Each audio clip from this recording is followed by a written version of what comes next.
It's already been made clear Donald Trump is working behind the scenes to kill the bipartisan Senate deal that could address a number of different issues having to do with the border and other topics, but it's pretty border focused. The right has been saying that this is an invasion. It's an emergency. It's the most important thing happening, but now it's an election year and working with Biden to fix it makes him look good. So let's just not do it. And he's very clear about that. Donald Trump is glomming on to what's going on with Texas to say that all willing states should deploy their guards to Texas, while at the same time telling them there should be no legislation to clamp down on the border, change the law, or do whatever. Many of the things the Republicans have been calling for. Remember, they are part of this deal, and many Republican senators have been working for months now to get their interests put into this bill.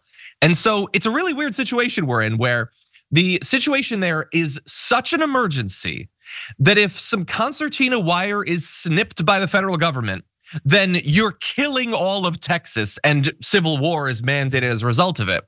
But also at the same time, we shouldn't pass any legislation for the next year because that could be interpreted as a win by Joe Biden. And if you're a conservative watching this, do you get the game that they're playing with you and your family as pieces in it? They've convinced you that unless everything is done at the border, your family will be raped and murdered by migrants. But also, I don't really care if that happens in the next year because Joe Biden might be helped by us doing something. So we're just gonna leave you up to that danger for the next year, and maybe we'll get around to it once Donald Trump is the president. If you believe that your family is at that sort of risk, why are you not furious at Donald Trump for trying to scuttle any chance at legislation designed to protect your family from that danger that you've been so convinced is coming? Brett, you were talking about this earlier. What do you think about all this? Yeah, I mean, like, they don't want to solve the problems. And I have this criticism, and I think a lot of people at TYT have this criticism about people in government, is that they'd rather campaign on the problems, keep the problems as problems, because otherwise they're gonna have to come up with something else to complain about. Like, if you look at the development of the discussion around immigration, for example, like, what is the giant strain and harm that increased influxes of migrants has on the economy? Theoretically, it's making wages lower, right? The people in the Republican Party who are angry about that their main complaint about the economy is wages are too damn high. We gotta raise the federal interest rates because we need to make wages lower. We need to get people unemployed so they'll accept these jobs. It's just enough gray area for Republicans to fill out the rest of their voter base with xenophobic folks who don't want people coming into the union like that, to the United States. But like, there are people along the border. I understand there's people along the border, people in cities. There's people that are naturalized citizens who are competing with new immigrants and also undocumented people who are getting those jobs. Those folks, like, there's a real conversation to be had here. And if you're pretending that that's not a real struggle in America, then you're kind of doing this weird identity politics.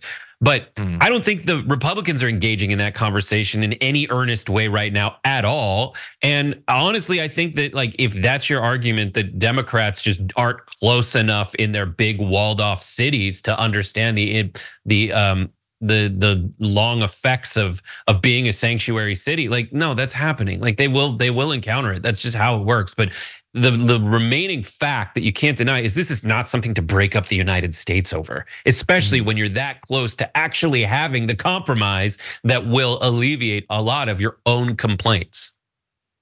Yeah, look, and also the final point I'll say about this is in terms of consistency, which we should not expect, there's literally no reason that you should expect people to be at all consistent from one political topic to another, even though it seems logical that they would be. They're saying here that if the federal government cuts the concertina wire, then the republic should fall. That is tyrannical. How dare the federal government tell the states what to do? Back off. But they also believe that as soon as Donald Trump becomes president, the entire border should just be concentration camps, which I'm sure Texas would love, the Texas governor would love. But what if the other states don't love it? Are they allowed to tell the government to go kick rocks? I have a feeling not. You remember what happened in 2020 when there was protests all over the country? Trump was talking about declaring martial law and sending troops in all these cities. Right-wingers loved that. By the way, the Trump government was black bagging people and pulling them into minivans and disappearing them. Did the right have any problem with the tyrannical government going in and contradicting state, local, and law? They had no problem whatsoever. Again, it's not about a principle and it's not about a value. It's about a man. It's about Donald Trump. He can do whatever he wants. Joe Biden's the bad guy. If Joe Biden was doing the exact same thing as Donald Trump, which on immigration law, he largely was for the first half of his administration, they would hate it because it's not about the policy and it's not about value. It's not about principles. It's about one man being raised up above all others. There's this criticism of irony in like the left is they're so inclusive that they're exclusive, because if you're not as inclusive of people on the left, then you're not allowed to do anything, you get canceled. Like that's what that hypocrisy, like there's a little bit of it that's true. It's absolutely true in the hypocrisy of these right wingers who say that they're anti-tyranny when they're angry and they're willing to secede from the union because someone clipped razor wire, which is itself like a very obvious imagery-based metaphor for tyranny. So eliminating the actual symbol of tyranny is gonna make them mad. And then also like, they're gonna, if they wanna be in charge that much of the border, they're gonna have to eminent domain a bunch of farmers along the Rio Grande. And so that is something they always fight against when it comes to federal intervention, taking away like rancher land so you can conserve the buffalo.